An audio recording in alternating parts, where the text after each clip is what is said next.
mountain road twisted like a serpent under the fog. Clara Wynne gripped the steering wheel tighter, eyes straining against the headlights' weak glow. She'd been driving for hours, trying to reach the nearest town before the storm worsened. Her phone had no signal. Her gas tank was nearly empty. And then, through the mist, she saw it. A hotel. The Haven in the Mist. The sign read, "The Hollow Crest Inn, since 1924. Warm yellow light glowed from its windows, and the faint hum of a generator echoed beneath the wind. Clara pulled into the gravel driveway, her tires crunching. The building was beautiful in a forgotten way. Massive, wooden, its paint faded with ivy climbing up the porch. Inside, the air was warm but heavy. The lobby smelled faintly of old perfume and burned wood. Behind the desk sat an elderly man in a black suit, his posture too straight to be casual. "Welcome, miss," he said, smiling politely. "We rarely get travelers this late." "The storm must have forced your hand greater than—" "Yeah," Clara replied, forcing a laugh. "Roads were terrible." "Do you have a room?" "Greater than, of course. Room 313, top floor." He handed her a brass key, old-fashioned, heavy. "Greater than breakfast is at dawn," he added. "If you wake up to the music, don't be alarmed. It's tradition." She raised an eyebrow but said nothing. As she climbed the grand staircase, her footsteps echoed strangely, as though the halls were listening. The whispers. Upstairs, room 313 was beautiful but unsettling. The wallpaper was deep maroon, the furniture old but spotless. A large mirror hung opposite the bed. Outside, the wind howled. Inside, the silence hummed. Clara unpacked her bag and sat on the bed. The mattress dipped slightly, as if someone else were sitting beside her. She froze. The dip stayed even after she stood. "Greater than old springs," she muttered. But then came the whisper. Soft female, right behind her ear. "Greater than don't let him in." Clara spun around. No one there. The room was still. Her heart raced. "Okay," she said aloud. "I'm just tired." She turned on the small radio on the nightstand. A slow violin melody played. Something from another century. It soothed her for a while, until she realized she hadn't turned it to any station. And then a faint voice came through the static. "Clara." She shut it off immediately. The Hall of Shadows. It was past midnight when she woke again, heart pounding. Music drifted through the corridor, soft piano, mournful and distant.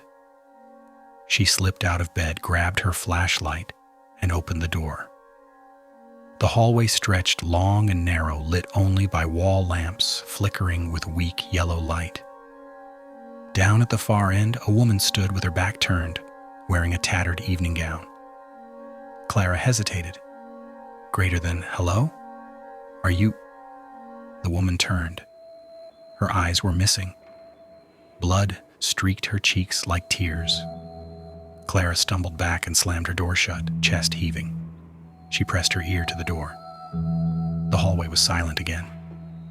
Then, faintly, she heard the sound of footsteps. Slow, approaching. The knob rattled. "You took my room," whispered the voice. Clara ran to the window. Below, the fog was thick, curling like smoke. She could barely see the driveway, but there were people standing there. Dozens of them. Pale, unmoving, all facing the hotel. Her reflection in the window glass shifted, smiling when she wasn't. The manager's secret. By dawn, she hadn't slept. When she crept downstairs, the lobby was empty except for the manager, who sat reading an old ledger. "Greater than did you sleep well?" he asked. "There's someone in my room," she snapped, "and people outside staring."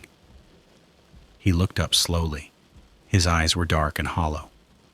"Greater than, ah." You saw them. Greater than who are they?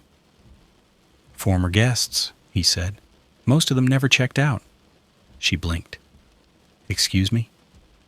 He closed the ledger. Greater than the inn was destroyed in a fire. 1957. Everyone inside died. Then how are you here? He smiled faintly. Greater than because you came back? Clara took a step back. I've never been here before. The manager tilted his head. Haven't you? He turned the ledger toward her. Her breath caught. There, written in faded ink, was her name. Clara Wynne, room 313. Checked in, November 6th, 1957. Her legs gave way. No, that's impossible. You died here, the manager said softly. You were the last to leave your room before the fire reached the 3rd floor. You tried to warn the others. But they didn't listen. Greater than... No. I'm alive. Greater than are you? He opened a small drawer and handed her a silver locket. Inside was a photograph of her in black and white, smiling in the same lobby. Her reflection in the glass of the frame smiled wider, though her real face did not. Greater than you come back every storm, he said. Every year. Always asking for a room. Clara's head spun. The walls pulsed faintly like breathing skin. She stumbled backward, gasping. I have to get out. The manager didn't stop her. Greater than you can try, but you never make it past the gate. The return to 313. Clara ran. Up the stairs, down the hall, heart pounding like a drum. The hotel lights flickered violently. The air filled with the sound of weeping.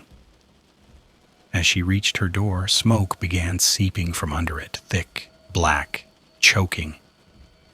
Flames licked the wallpaper. The piano downstairs played faster, wilder. She burst into room 313, only to find it exactly as before. No fire, no smoke.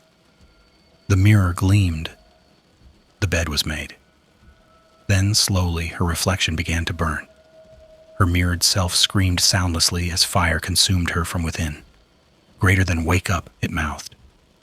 The walls trembled, the ceiling cracked. And then, darkness. The loop. Clara opened her eyes. She was sitting in her car, headlights still cutting through the fog. The storm had stopped. The hotel stood ahead of her, lights glowing warmly. Her phone had no signal. Her gas tank was nearly empty.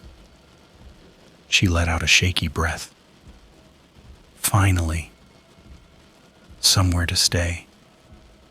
And from the darkness beside her, a voice whispered softly, Room 313 is waiting.